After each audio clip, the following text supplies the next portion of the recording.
Hi, trumpet fans. We're looking at a big trumpet piece today, the Janacek Sinfonietta. And I want to touch a few spots in this, give you a few tips, and that will hopefully help you if you have an opportunity to play this. This is the kind of piece that if you're in a major metropolitan area and the orchestra decides to play this, and you're one of the top players, you'll probably get hired. And that's a good thing because there are 9 trumpets in the fanfare and then 3 more and then a couple of bass trumpets. So you got a lot of trumpets happening here. So we're just looking at the fanfare today. And this is the part that trumpet players are interested in because that's where we have all the action. Okay, so I'm just going to play a few spots. At the beginning, it's this lyrical melody, which is beautiful, and probably the best word I can think of is sonorous. When you have that many trumpet players playing together, it's this inimitable quality of sound that I suppose most of us love. That's why we play the instrument. So here's a little bit of the Sinfonietta.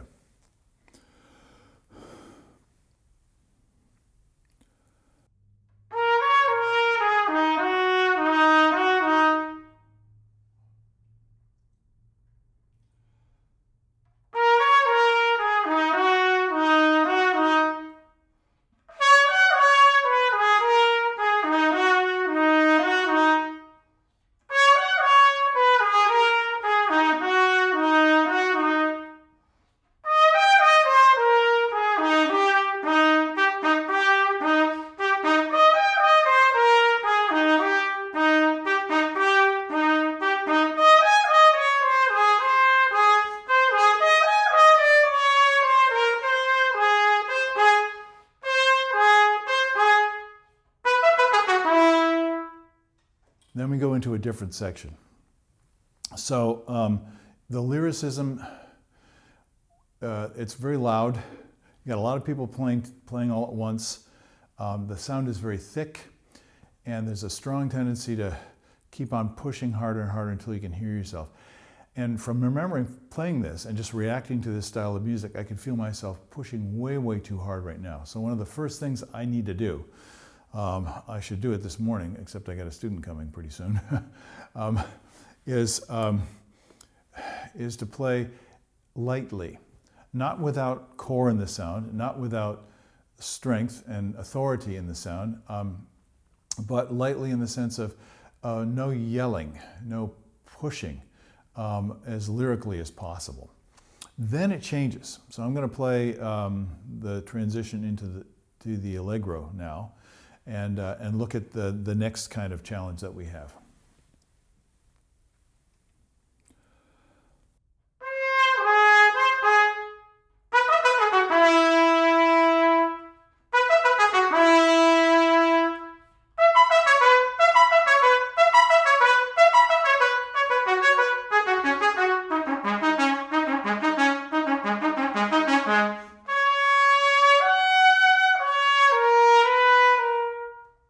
And when I play this, I just want to keep playing it because I'm hearing the sound, the harmony, the feeling of all that brass power, you might say. It kind of makes your hair stand up, if you have any. It's just like, it gives you chills, right? Don't get lost in that, because this is like it's kind of like being an airline pilot. There's a lot going on. You better keep your wits about you and make sure that you do your job, otherwise people are going to die, maybe you. So you have to take it seriously and not get too involved as a consumer of the music. You're actually making it at this point. So keep your mind focused on the task. Now, what's happening in the allegro? Well, it has to be fairly well pronounced. So I'm going to just see if I can find the right style of attack.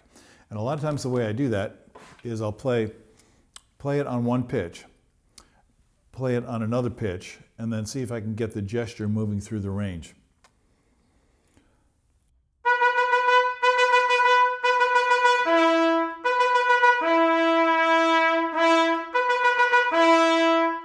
So now I have the basis of it. Now I'm going to try and do the gesture, and I'm going to do it as a slur.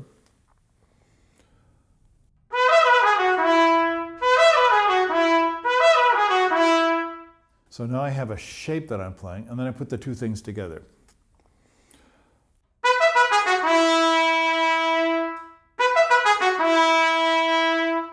and then we go into the upper register. So I'm going to do that once more and make the transition. But since I know from playing this that I can start trying too hard, I can start forcing, I want to get comfortable making the transition.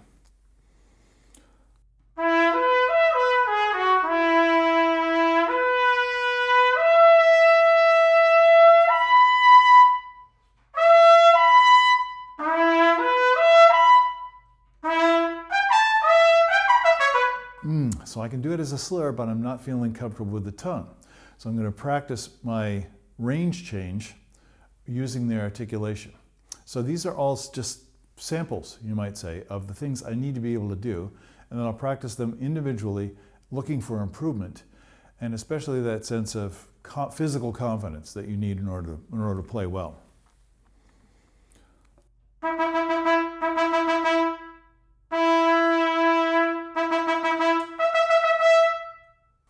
I'm already forcing a little bit just to make the octave jump.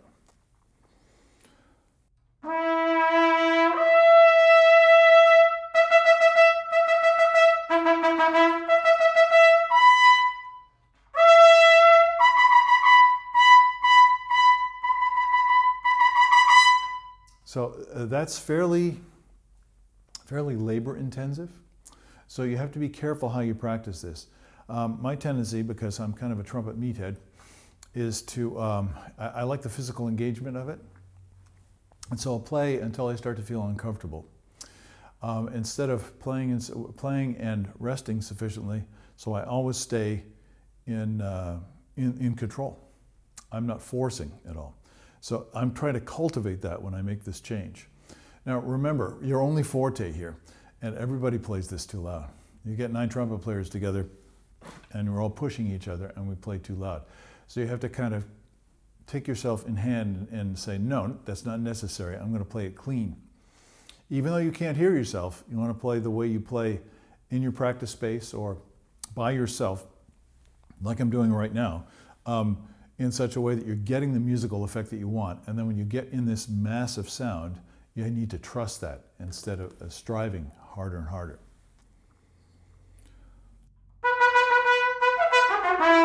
Ooh, striving harder and harder. So I'm going to do the lyrical thing again.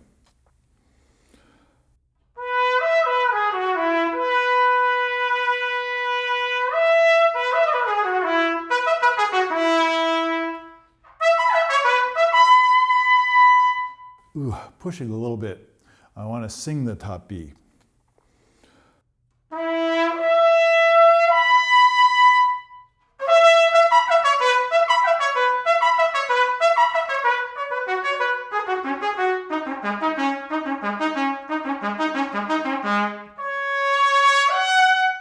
Okay, so now there's a tricky spot. You're going from upper register, near the top of your register, unless you're a commercial lead player, and down into the bottom of the register. And there's some pitch problems. Now this is something when you have instruments trying to play together, it's such a pleasure to play this with a great orchestra in a city where there are a lot of well-trained, experienced players, because it makes it so easy to play. Everybody can hear the intervals and they're doing everything on purpose. When you have a less experienced group or a mixed group, people who are very capable, and then people who are still in the learning process of refining their skill, especially with pitch, then it can be a big problem. It only takes one person who's not hitting that interval in exactly the right way in order to kind of sour the whole sound. And it just becomes kind of wide and flabby and annoying, at least to my ear. So you're trying to get the purity of the intervals here. I don't know how good a job I'm doing that, but I'm trying. So the idea is, in that spot,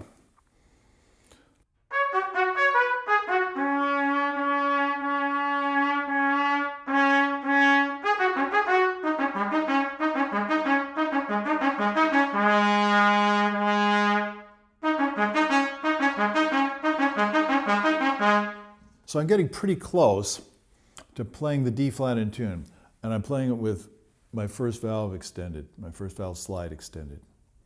And the reason is, and this is, you don't have to do it this way. I'll show you the two ways. If I do it with my first valve, I can leave the slide out, and all the other notes are unaffected by the fact that my slide is out. So first thing I have to do is like, where is the D flat?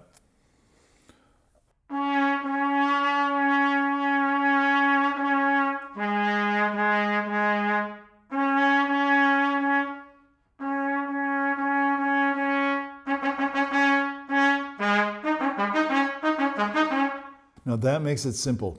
So I have the first valve slide out, or I'm doing the individual fingerings.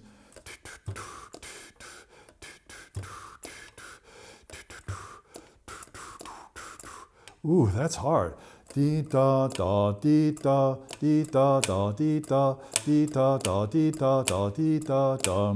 See how complicated that is? You could do it. I think I probably played it that way because I thought, well, you know, I have to trigger the C sharp or the D flat in order to play it in tune.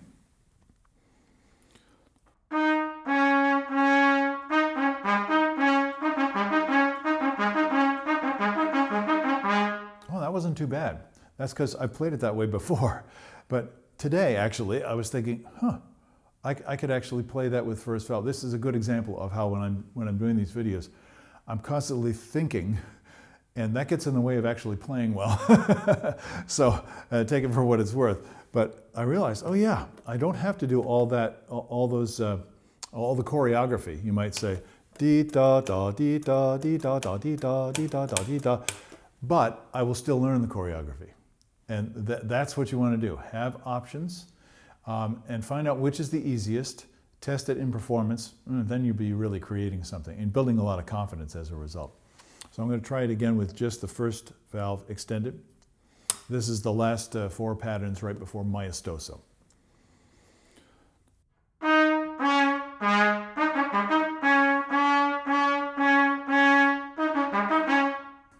I'm forcing a little bit.